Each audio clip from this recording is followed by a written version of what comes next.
Hi, it's Rachel and I have Sam with me, and today he and I are going to work on an emergency word. Now, this is similar to come, but it's used a little bit differently, which I'll go over with you. An emergency word is for his safety and for your peace of mind. So, it's a word like treat or cookie, snack, something that the dog kind of already associates with food, and therefore it makes it a little bit more tempting. So come is great, and your dog should always know come, practice come a lot so that he's really solid on it. I know that he and I practiced it with distance on the long training leash. So we're going to do an introduction to the emergency word, and I'll tell you how it's used differently. So come, it can be overused a lot.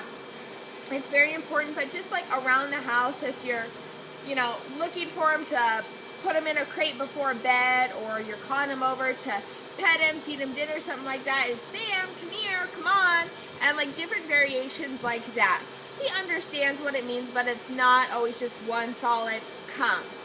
You add the here or the on there, and it gets a little different, and maybe it is for something nice, a praise like petting, or it is to put him in his crate, which he might not like, and so he hears come, he doesn't really like it, doesn't really want to do it.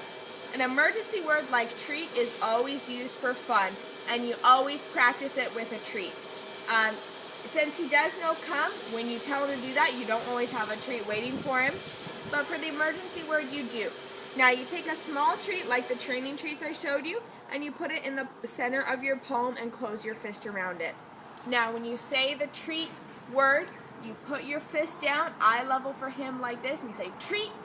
That way, if Sam were to ever say, get out of the yard, slip out of his collar or something like that, and be running off, a lot of distractions, if you don't have time to go into your house and grab a treat to actually have for him, you just close your fist and you do this, and because you always practice it with a treat, Sam sees the closed fist and he has no reason to think that you don't have a treat in there.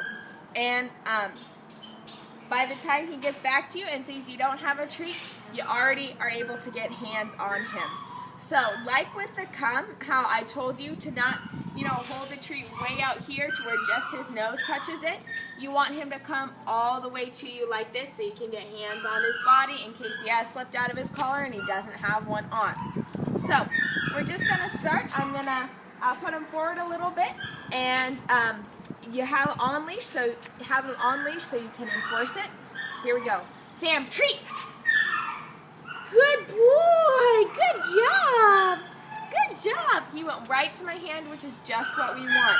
We want him to really associate the word with the fist, so that if, he hears you shout the word over a long distance and sees you do this, he associates that with the food. And since he's a food-driven dog, it works really well. Sam, treat.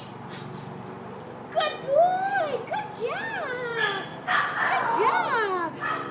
You want to say nice and loud and clear so he gets it, and you always practice it like that. So you're kind of mimicking how you would use it in a real-life situation. Treat. Good boy. Good boy, Sam. Good job. All right, now I'm gonna try the wait with him, so it's a little bit of a review. Sam, sit, wait, sit, wait, treat. Good job, good job. Oh, you dropped it. Good boy. All right, so you see he came right to me, all the way to me. I got hands on him. That's really important. So I'm gonna walk him around a bit. I hope he gets distracted. And then I'll do it again to try to, call him away from something else. Well, he's scratching himself right now, so that's a perfect target. Try it. Sam, treat!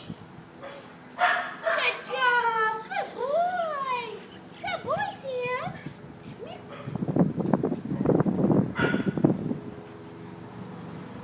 He knows the treat pouch, that's for sure. Treat! Good boy! Good job. All right, so he was kind of shaking his ears out there when I said treat, and as soon as he stopped, his eyes zeroed right on my hand, and he came right there. So this is a good thing to practice at home. Like I said, practice on leash so you can really enforce it. And if he's not running to you, give him a quick pop on the leash to really increase that speed. So you're practicing it correctly and with good habits.